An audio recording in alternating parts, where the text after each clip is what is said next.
Today on the show, I have RJ Lewis. Now, he owns a company that does retargeting for the healthcare industry. I was, to tell you the truth, a little freaked out on how amazing this technology is. So we go into depth on how you can use it in your own business to make your advertising more targeted and actually less expensive. So we're only hitting the people that we want to hit. Make sure you don't miss this.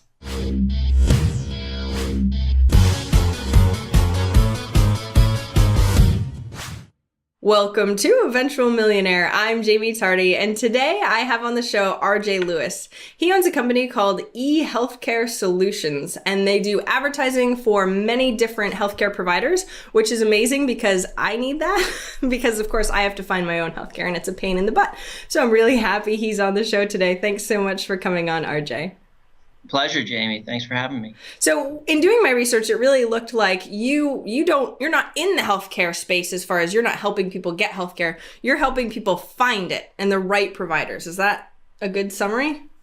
Not exactly. Essentially, what we're doing is we're helping marketers reach people who are looking for healthcare. So we primarily work with pharmaceutical companies. About 85% of our clientele is either pharmaceutical, biotech, or medical device. And they're looking to reach either physicians, healthcare professionals, patients, or caregivers. And we help them to do that through the network we've established. Okay, that makes a lot more sense. So you're not actually helping the end consumer. You're not helping me. You're helping the other people that are in the way. But okay, so tell me how we're helping you to the extent that we're bringing information and resources and tools to your attention that you might not otherwise have known about. Okay. But we're not signing people up for. A lot of people hear our name and they confuse it with eHealth insurance, and we're not actually signing people up for insurance in any form. We're simply a distribution channel on medical publishers, medical societies and associations, and other producers of web content who have valuable audiences. We help advertisers engage with those audiences. Okay, that's really interesting because it's funny because I'm reading your website and I'm like, oh, they do networking and advertising and all that stuff. So I just assumed it was for us. Okay, the interesting thing is you're saying that the companies that make these like drugs and all that sort of thing need to get their word out to the doctors and the physicians, and that's what you help. Exactly. Okay. So how do you target people like physicians and stuff like that? Because if you're looking at a wide range of everybody in the United States, you only have so many people that are physicians. Are there specific ways that you do that? There is. We have a proprietary solution that we call informed targeting. Okay. And what informed targeting is it's a sophisticated mix of some kind of standard internet targeting technologies you might think about, such as contextual targeting. But we also do registration-based or profile-driven targeting if the user has shared information about themselves, such as subscribe to a journal online, for example. And then we also we just launched this year our authentication platform. So we've created a database from the Drug Enforcement Agency, the DEA, as well as the NPI numbers, which is by CMS, the Centers for Medicare and Medicaid Services. And we've compiled that database to create a master database of all known prescribers in the U.S. So physicians, nurse practitioners, physicians assistants, and then we help our publishers to match their data against that database to identify individual users that we can target on behalf of customers. So pharmaceutical companies, for example, they have very detailed information about which physicians or which prescribers prescribe their medications. So many times they'll come to us and they'll say, hey, look, I know there's 700,000 plus prescribers in the U.S., but I'm really only interested in this 222,000 of them because those are the ones who prescribe my medication and those are the ones who have a need. So then we can list, match, target, and go after those individuals. See, that's amazing. I actually have a client who is doing a startup in the healthcare field, and like trying to get a hold of these people has been a pain, and him trying to go through everything has been a pain. So I didn't even know people like you existed, or companies like you, let alone with the type of technology that you have. How did you even get into this? It's interesting. I mean, we got into the authenticated targeting basically because of client demand. Clients were looking increasingly to make their media spend more efficient. So some of what we do, a part of that informed targeting mix, I mentioned contextual. So we represent many medical journals and societies and associations. So sometimes if you're looking to reach endocrinologists, it's sufficient to go to one of our partners like the American Diabetes Association and be on their professional medical journals. And that contextual placement is good enough in many instances for brand building and engagement. There are other times, though, where you're looking for very specific endocrinologists and you need data beyond just contextual placement. And that's when you have to get into either registration or profile-driven targeting or authenticated targeting, where you're actually reaching a known prescriber that you verified. Okay, so you said a whole bunch of different words that I get, but I'm wondering if some of the people listening to, like contextual based and all that sort of thing, can you go through sort of what they are? Sure. So contextual advertising is simply matching up, say, a diabetes ad with a diabetes piece of content. So if the journal article is about diabetes or the treatment of diabetes, you insert the ad onto that particular placement. Registration-based targeting is you go into a website and you sign up as Jaime and you register your information. You say, I'm an endocrinologist and I live here. And based on some of that information you provide, we can do other forms of targeting, such as targeting by specialty, maybe targeting by gender, maybe targeting by age if you've submitted age or certain geographic criteria. So that's registration or profile driven. And then authentication is one step beyond that, where we take that information, we match it against our database, and we say, yes, this is a prescriber, or no, this is not. So there are different levels of healthcare professionals out there, not all of whom have the ability to write prescriptions. In fact, categories like NPs and PAs, nurse practitioners and physician's assistants, it varies state to state as to whether or not they can write prescriptions. In some states they can't, in some states they can with the supervision of their physician. That's all a bit insane. Like the fact that we have so much access to so much data, so our ad targeting can be so targeted is a little bit insane. People might get a little creeped out by this. So is that something that you guys get a lot, where people are like, oh, they know where I live, they know what I do, they know so much, know so much about us? Do you ever get anything like that? You know, it's interesting. I personally believe that privacy as we know it is kind of going away. And I think it's led by companies like Facebook and others and Google, who have really kind of pushed our limits in our thinking in terms of what does privacy mean and what is the importance of different aspects of privacy. That said, there's absolutely some concerns by folks. I think some of those concerns are very legitimate, and we have to do our best to balance those concerns with the needs of the marketer and the advertiser trying to deliver a message to the right person. Not all of our publishers have bought into all elements of what we offer. We're at different stages with different publishers. Some of the traditional kind of more old school publishers are very reluctant to go down the path of, say, authentication or user specific targeting. But they're all kind of the challenge that they face is that there are a dozen companies pursuing the same kind of targeting that we're pursuing, and they're all starting to take market share away from anybody who's not moving down the path. So eventually, if they want to maintain an advertising business, they need to go down that path of authentication. See, that's amazing. It is funny because I sort of go back and forth. I've sort of been online as soon as I was, able to, and I'm like, whatever, I don't care as much. And it's so funny looking at like people that are my parents that are like, oh my gosh, don't give them any information. It's absolutely horrible. I personally like having more targeted ads because that way I actually might care about the ads that they're showing me instead of, just having ridiculous things. Because sometimes the ads are actually really helpful. But I know it does get kind of crazy where I had a friend post a specific Facebook ad for another friend and like joke with them and do like crazy ads that are so targeted creepy. You know what I mean? The fact that we could do that nowadays is a little insane. Of course, he was joking. But making sure that the people that have that information are doing ethical things with it. So having people that are ethical that have companies like this makes me happy. People that don't, that's the thing I think where people get a little bit worried about having information where it doesn't get that ethical. Does that make sense?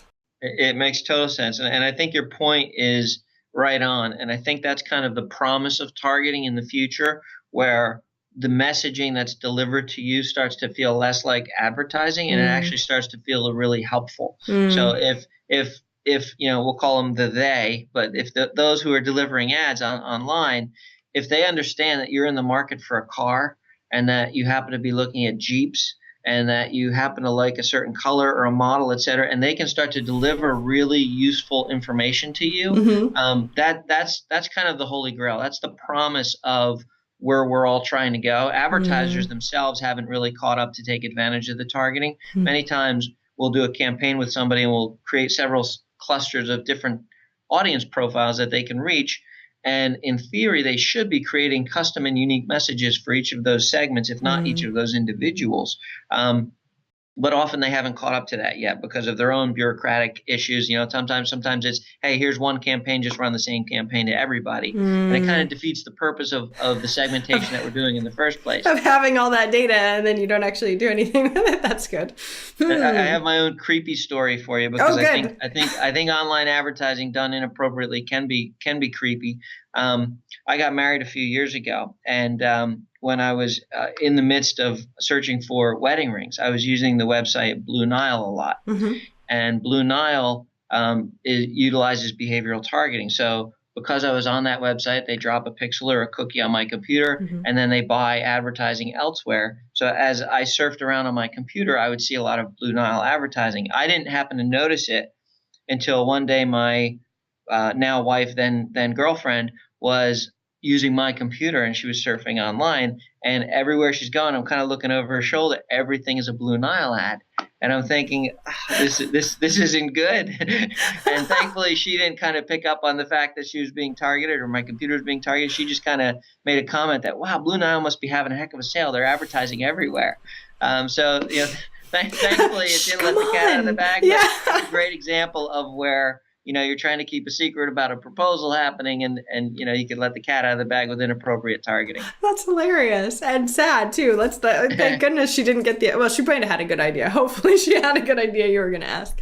That's hilarious. So how can we use that, especially small business owners, people that are just starting up within like the first 1 to 5 years of their business? This is really, really potent. But a lot of the times we think, oh, well, that's for the bigger companies that have ridiculous amounts of advertising. So how can somebody that has sort of a lower advertising budget use something like this?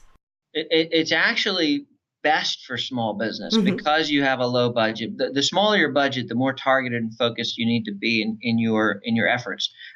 So a great example for you, for example, would be you could work with a retargeting partner. Retargeting is very, very powerful. What retargeting means is you're going to take a little bit of code, drop it on your website. So any visitors that come to your website get a cookie dropped on their computer.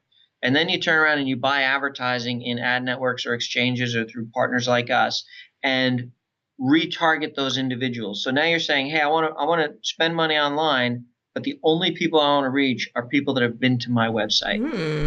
You can also buy data profiles from different data vendors like a Blue Kai or an Exalate, where you can say, hey, look, this is the segment of people I've built, my kind of customer segment. I want you to find me lookalikes. I want you to find me people that are a lot like this so I can expand my audience. And most likely, if I'm going after people that are a lot like my current customer base, I'm probably going to find new customers in that segment. But it makes your advertising very, very efficient. That makes a lot of sense. And so it's pretty much, is it on a how many people I reach? Like, how do you pay for that? Do you pay for packages? And I know this isn't exactly what you're doing, but since you know the industry, I'm asking you.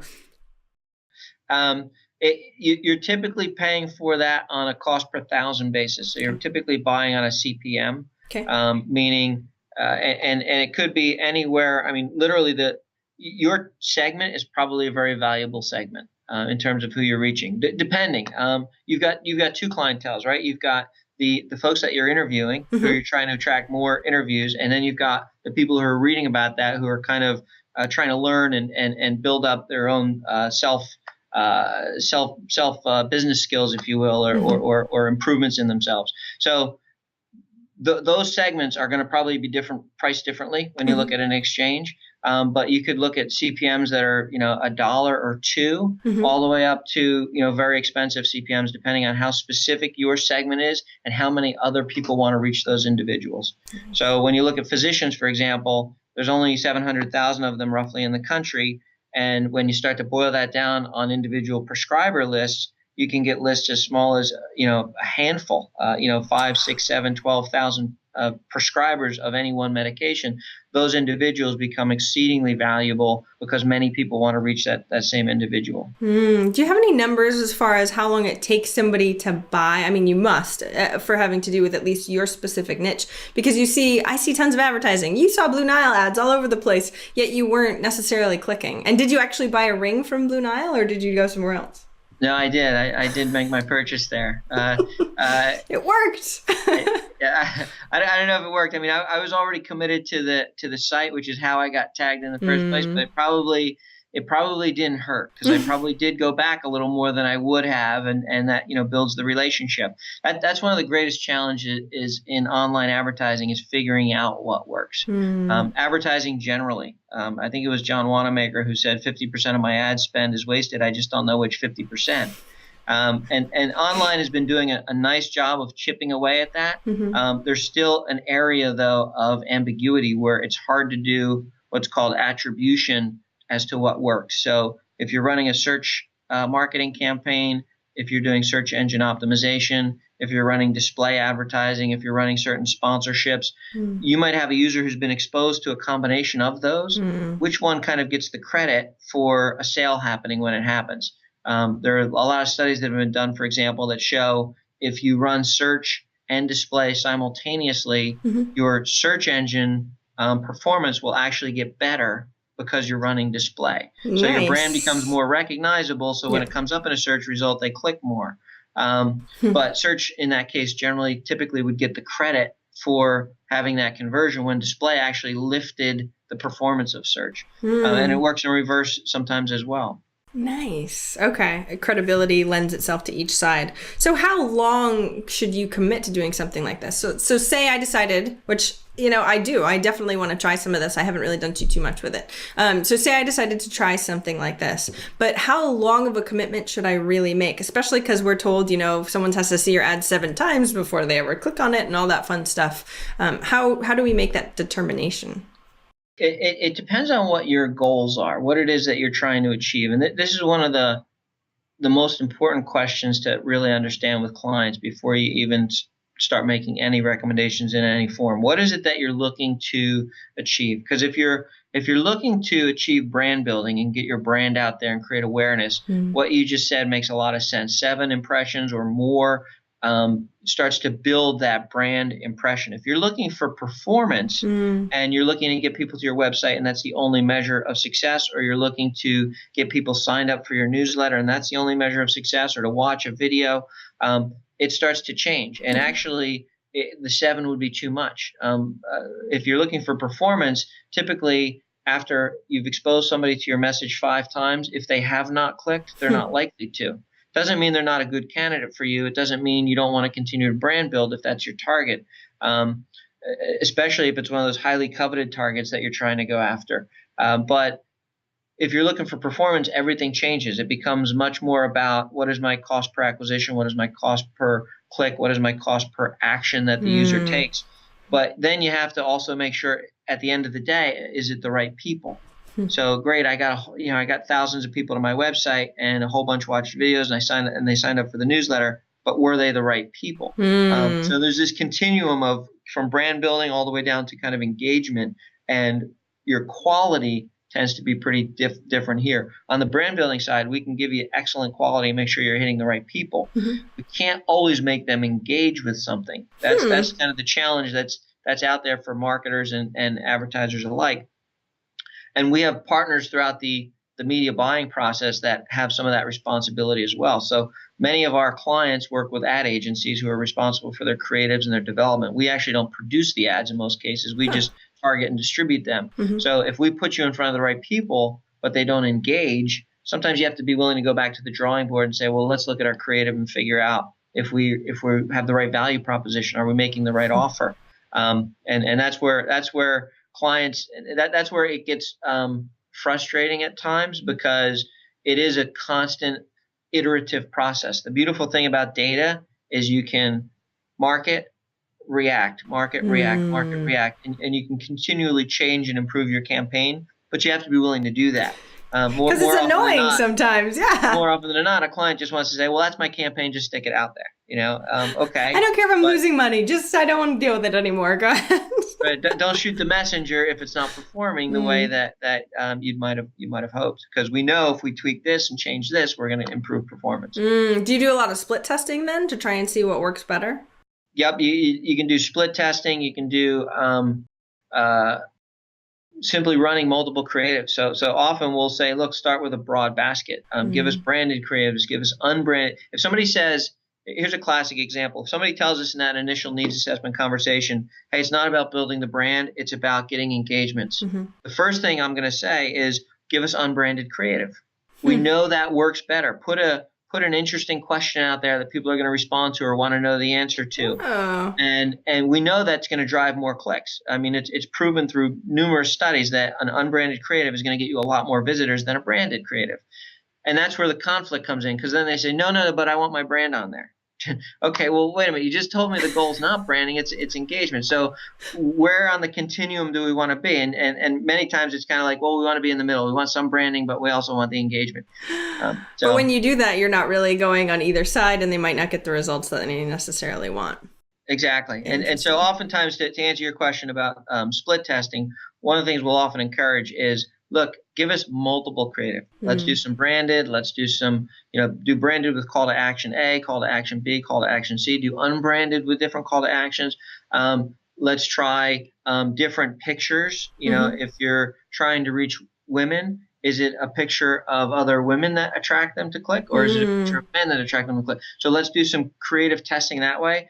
And if we run 50 creatives on the onset, we can start to get smart and figure out which ones are working and which audiences. And some of them will eventually just completely shut down. Others will, increase their volume of exposure, and others will swap out and try it with different audience segments if they work in one. Nice. Now, have you found any sort of course, I'm going to ask this question. You're probably going to say no, but I already prefaced what you're going to say. So are there any known things, like do women like clicking on women better? Are there any ways that when we start to develop our creative, we can get, and by creative you mean ad, by the way, or banner or whatever it looks like, is there anything that we can start with that maybe might make it better that you have insider information on?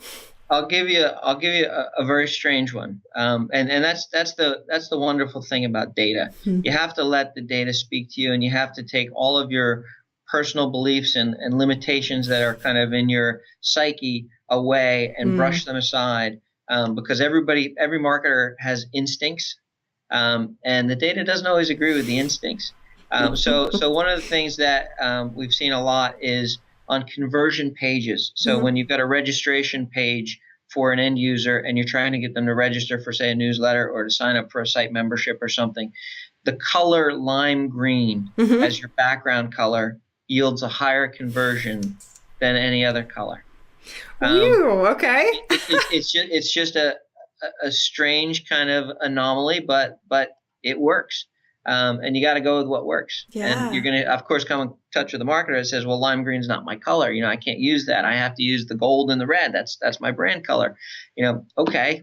If you want higher conversions, though, you got to go with the data. Wow. And that's exactly what I wanted to know, because that's the thing. That's the stuff that we don't know unless we have access to the data. And a lot of the times, no matter how many podcasts you listen to, no matter how many, information you read, it's really hard to figure out what is working right now. And especially because it probably changes after a while too. I was just listening to somebody and they were saying, well, yellow buttons perform better for them on the test for blah, blah, blah. And it's like, okay, that's really good to know. But I also heard that red buttons work on this one instead. And you never really know what's going to work specifically.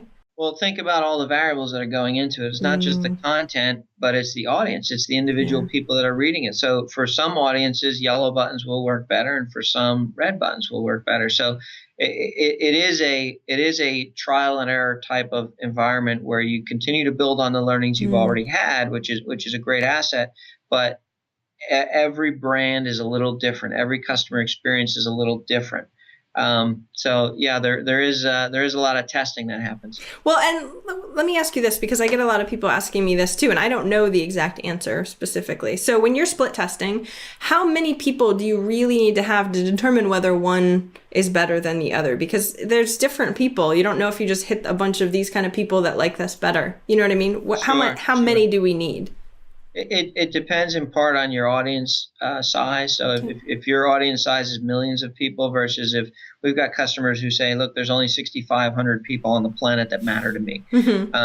In those cases, it's a different number. I mean, generally speaking, there's a couple different thresholds for statistical significance. Kind of the minimum threshold you'd ever want to use is about 20 people for a sampling. Okay. And then usually 200 is kind of considered the more common acceptable threshold. Okay. But generally speaking, the more the better. I mean, the more data that you sample, the more accurately you're going to get in your ability to forecast. See, I think I've heard the more the better. And to me, I was like, well, what's more? Is it like thousands? Do you have to have that many impressions so you know which one or the other? But that 200 rule will really help me out, definitely. So Yeah, with 200 is the best number if you can get it. Mhm. If you can, if it's a real small audience segment, 20 is at least a meaningful number. I Okay. forget the statistical error rate, but those are two kind of big steps. Awesome. And is this something we can do on our own? Because that's the thing. We know we have to sort of go with companies, but is this something like split testing and all that stuff that you recommend somebody does on their own, or should they go with someone that really knows what they're doing and can walk them through it? Like what's that learning curve like?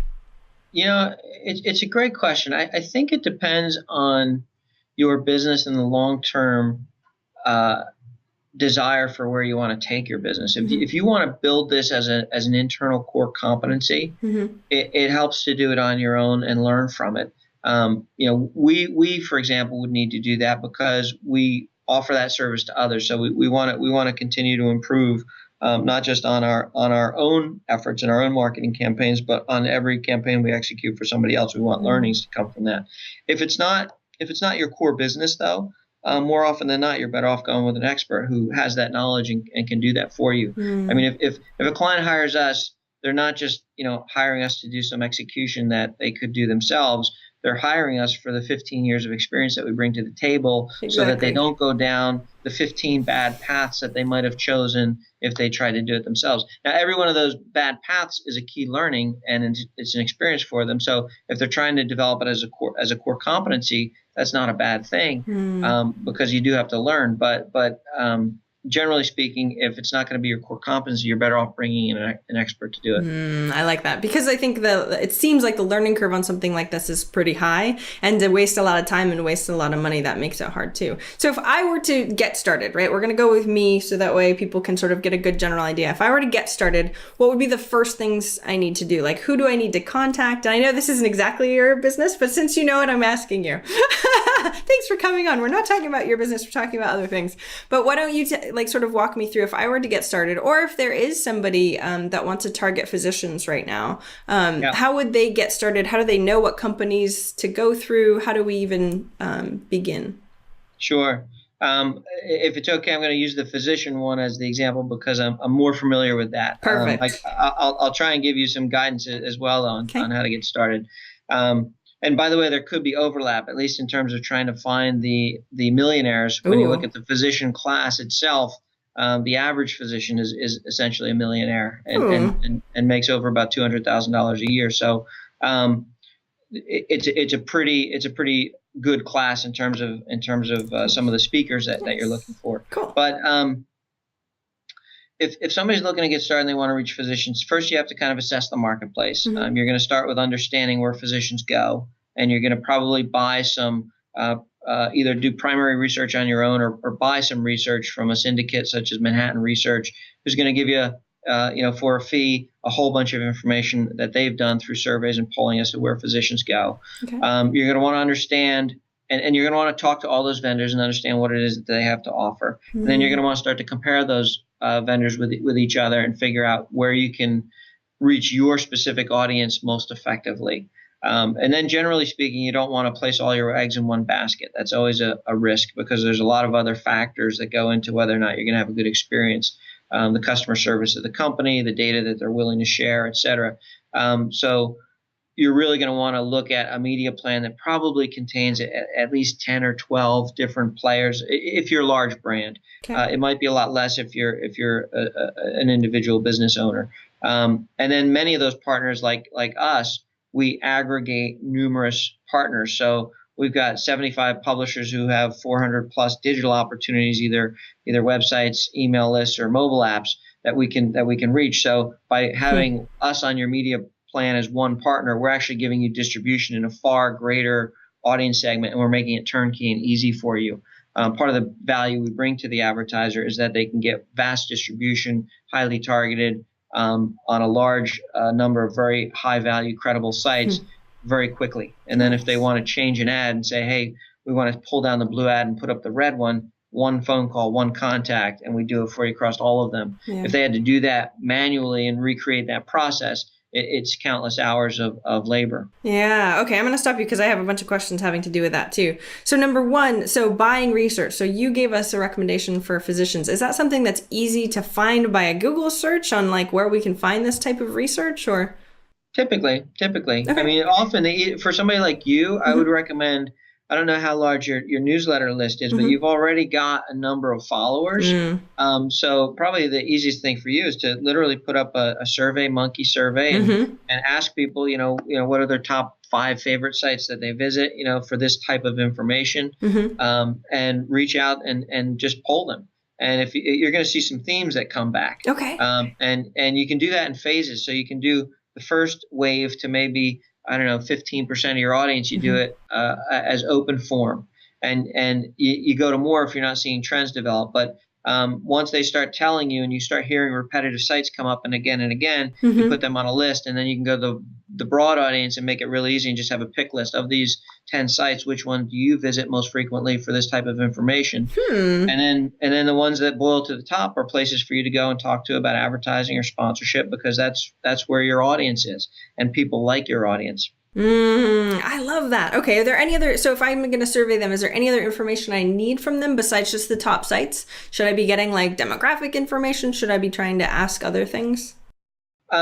I would try to understand. It's amazing how many businesses don't understand why their customers use them. So I would try to understand what it is about your service that they value the most. Because if you can get into their psyche and understand that, you can then start to craft like a keyword strategy off of that. So let's say a running theme for you is people keep telling you, I want to achieve business success. That becomes the thing. You can then start to buy keywords such as business success, achieving business success. How do I achieve business success? You can start to buy those keywords in search engines, and by definition, they're telling you. It's one of your potential customers raising their hand saying, this is what I'm trying to achieve. You deliver that value to others, and you've just found a marriage made in heaven because you deliver exactly what they're looking for. So you buy keywords against terms like that, and you'll draw them in and keep them.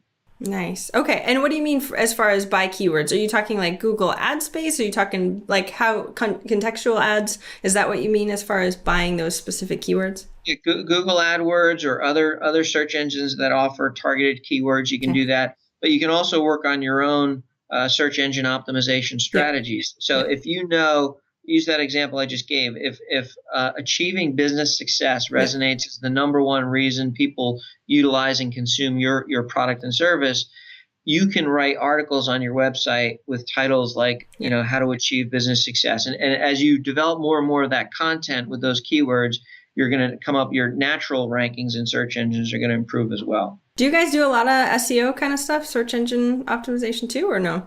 We typically don't. Many of our customers, the ad agencies who typically do media buys, offer that service to clients. We do it for ourselves, but we don't typically do that for clients, although it's an option at different times for different clients, depending on where they are with their relationship, whether or not they have an ad agency relationship. So there are times where we find ourselves performing that service, often more for publishers than advertisers, because publishers are constantly trying to build their own audiences. And they sometimes need help in that category. That's awesome. And you said they sort of work hand in hand with the advertising and the SEO, so that way it builds credibility and all that stuff. So having a tandem sort of marketing technique seems to work really well. Okay, awesome. So I really love that information especially for somebody who's got a list already that they can just survey, because that makes perfect sense. So I don't necessarily have to buy research, and it'll be funny because I might do this survey before this interview comes out. So everyone will be like, hey, wait a minute, I know what she was doing. Or I didn't, and they're going to be getting it soon, just so everybody knows. So then what you said is find 10 or 12 different players, which I thought was interesting because you're one of the players, yet you're telling them to find quite a few before they go through and research and find some. And should they sign up with more than one to test it out? Yeah, typically you want to spread your marketing dollars across several different players and set up a horse race, basically. One of the challenges of online advertising that's very different from most traditional media is it's not just about the sale and securing the sale. It's about keeping the business. So because online is very measurable and because data is coming out literally on a minute-by-minute basis, performance means a lot. So if you bought from 12 different players, it's inevitable, depending on how your KPIs are set up and how you're measuring success, which again, it's incredibly important to understand that from the beginning when you're working with a marketer, because more often than not, it's amazing how many times they actually don't know what they want. And you really have to solidify, hey, look, if I sell you reach to this audience or engagement with this audience, what do you want out of it? Because that's critical to understanding what are we going to measure and how are we going to 6 months from now say this was successful or this wasn't. And if you don't have that clear visibility going in as to what the performance metrics are and how success is going to be measured, it's an uphill battle. But assuming you do have that information, let's say you have a client who said, look, we're going to measure success by driving targeted visitors to our millionaire interview with so-and-so. As many people as we can get to watch that interview, that's how we're going to measure success. Now, you can set up measurement for that by doing things like putting pixel firing into the video stream itself. So if this video lasts 45 minutes, you could set up a pixel to be fired at every 2-minute interval. So you'll get a sense for how long did people watch, and you can track that back to what ad campaign drew them in and actually got them to watch more. I didn't know that. I like that because I usually can tell analytics on how long they last, but I don't know from where they came from and how long they lasted. Oh, that's awesome. So as you start to do that kind of thing, now you see where it's important to get into the user psyche. And is that search term I'm buying keywords against, are they the right ones? And which ones are the ones that resonate the best and actually deliver the product that the user was expecting when they clicked on my link in the first place? So that becomes incredibly important. And when you've got your 12 different players that you've bought on your media plan, and 12 is just an example. Some people do 6, some people do 25. But when you've got those different players and you understand your KPIs and you're measuring performance, now you can rank them. The reality is after 3, 6, 9 months, you can have an established rank to say, this is my best performing player, all the way down to this is my worst performing player.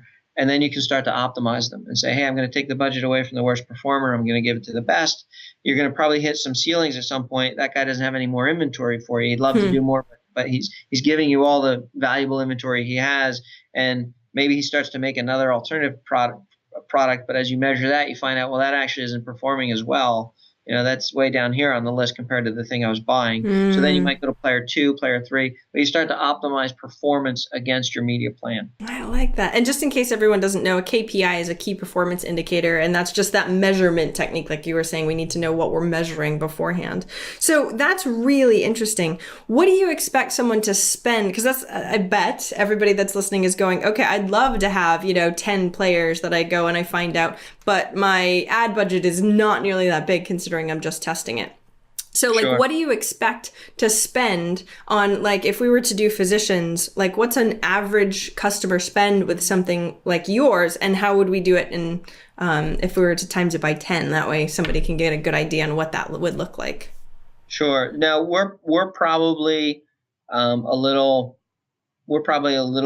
unusual in that most of our clients are large multinational corporations. So the ad budgets that they have are significant. Usually a client that works with us, usually they're going to be in the $50,000 or so range at least. But then it goes up, and it goes up considerably. We've got clients that spend 7 figures. For something like a small business, I think you could do testing for a couple $100. I mean, I think if you spend $200 or $300 on Google AdWords, you can get a pretty good sense for what's working and what people are responding to.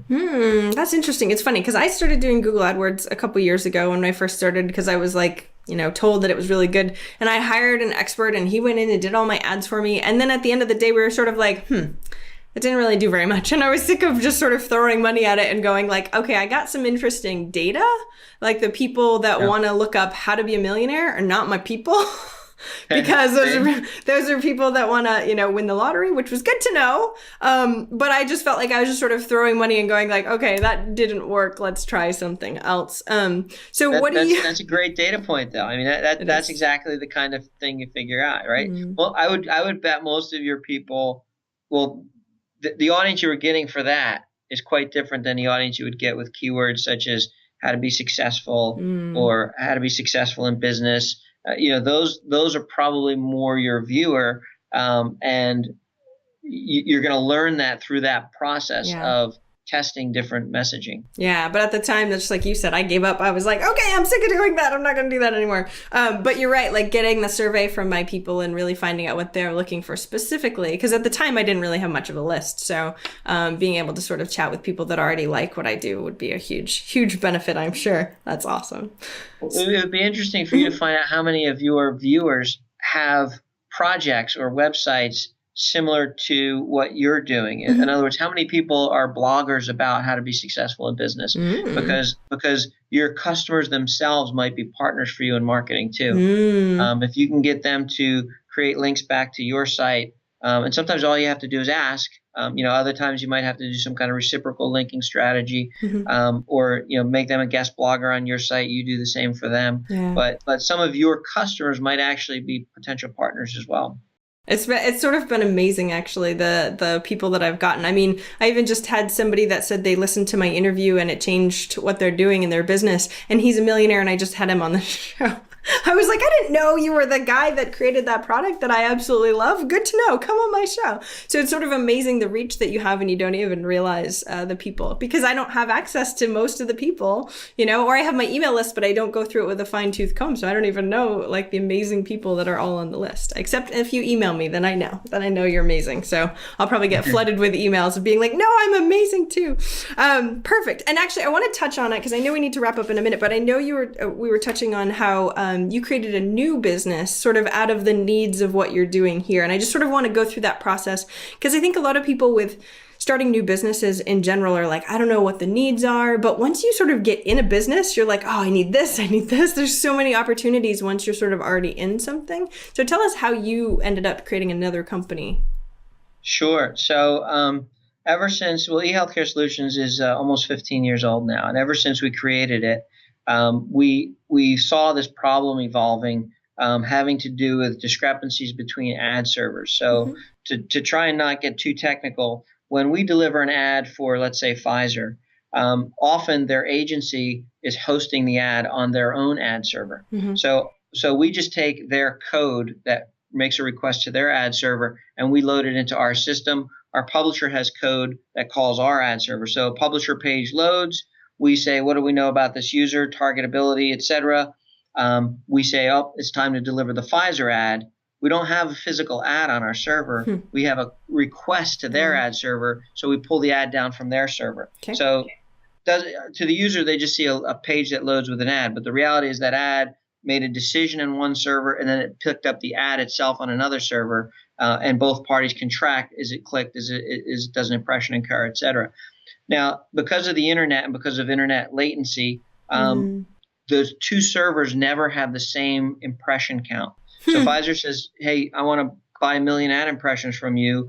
And we set up our system to say, deliver 1 million ad impressions. End of the month comes and the ad agency says, hey, I only counted 940,000. And that difference, that ad discrepancy difference, is commonplace on the internet. Probably 65 to 75% of all ads on the internet are third party served. And because that discrepancy exists, as you can imagine, it becomes incredibly difficult for us to deliver on schedule according to their number. Because they only want to pay for their number, because that number is saying, well, actually the full ad loaded, and we know that, we counted that.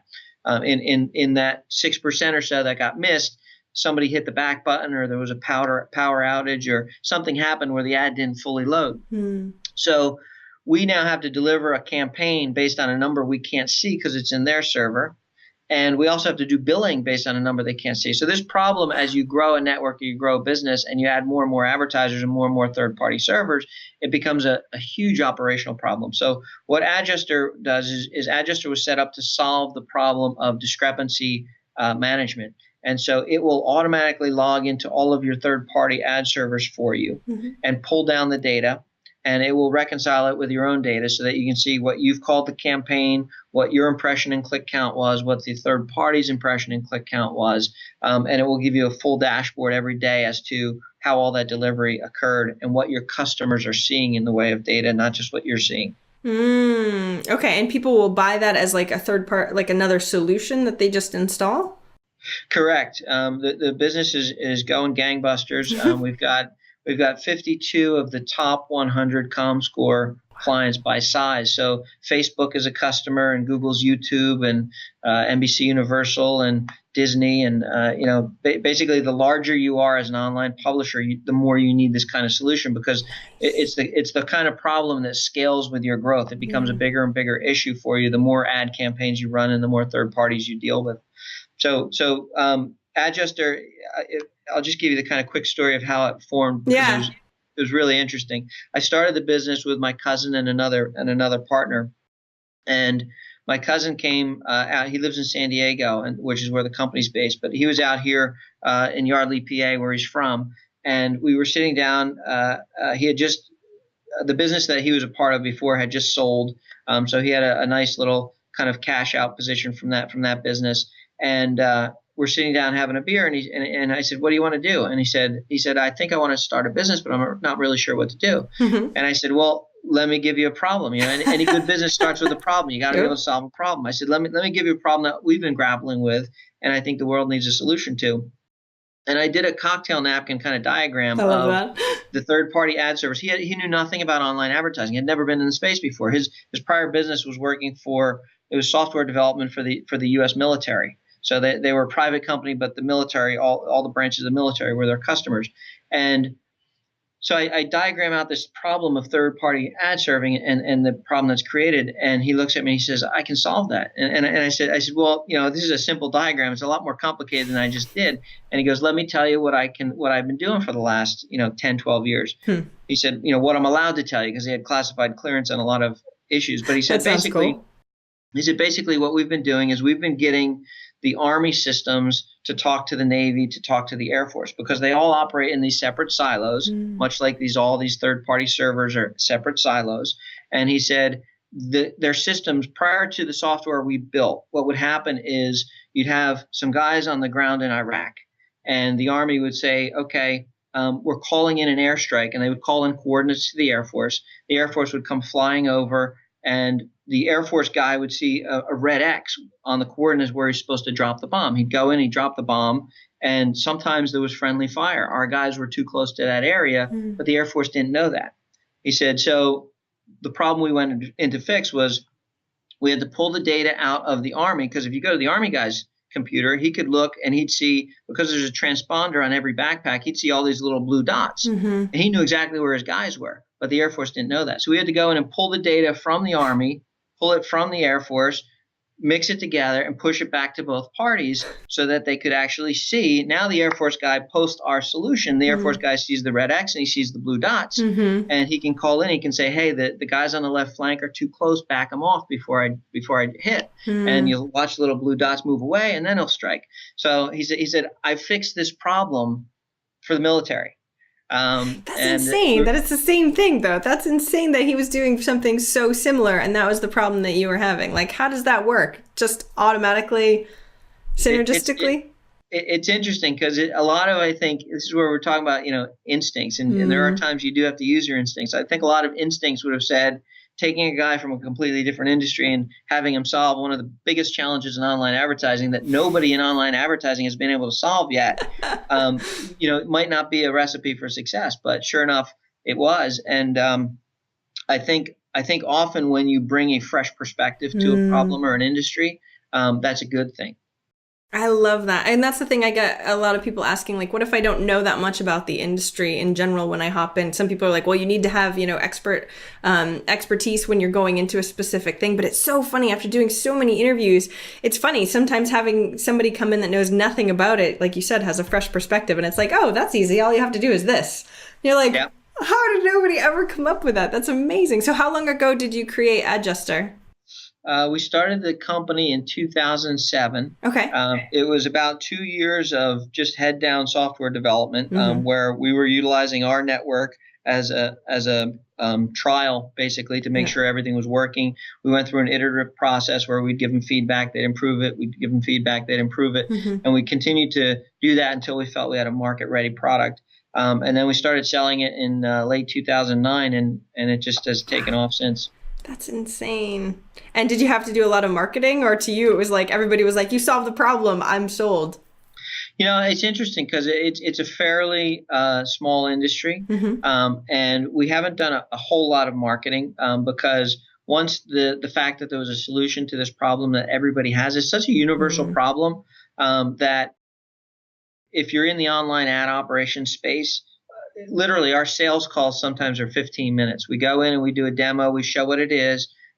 If we have the head of ad ops and the head of finance on the line, it's the best combination because the ad ops guy is going to see instantly within about 6 minutes of the demo. He's going to say, "This is fantastic. We have to have this," but he's not going to have the budget necessarily. So you want the finance guy there too, because when you explain that, it's going to make his billing process go from 3, 5, 7 days, whatever it is now, because he has to pull all this data from these disparate systems down to 24 hours or less. He will find the budget somewhere and make sure the ad ops guy can buy the product. Everybody's happy. It's a win-win for everyone. That's amazing. It's really great to hear that too, especially because there's so many problems in business that need to be solved, and it's an amazing thing that you can find one and then help your cousin start an amazing business that you are co-owner of. So that works out well for you too, I'm sure. Absolutely. Beautiful. Thank you so much. I know we have to start wrapping up, but you've given us so much information and a whole bunch of stuff for me to do. So I'm going to have to add a bunch of stuff to my to-do list. The same thing that I wrap up with every time is the last question. It's what's one action listeners can take this week to help move them forward towards their goal of 1 million? I'm a huge fan of guys like Tony Robbins. And one of the things that he says all the time is take action. You have to take that first step to do something.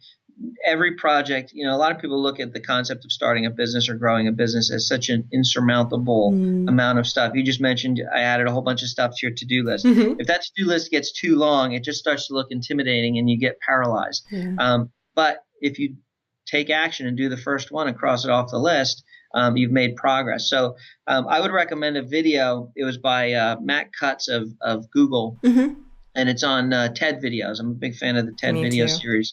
That would be a great place for you, by the way. I don't know if they do advertising or marketing, but it's probably similar audiences, right, to yours. Very good point.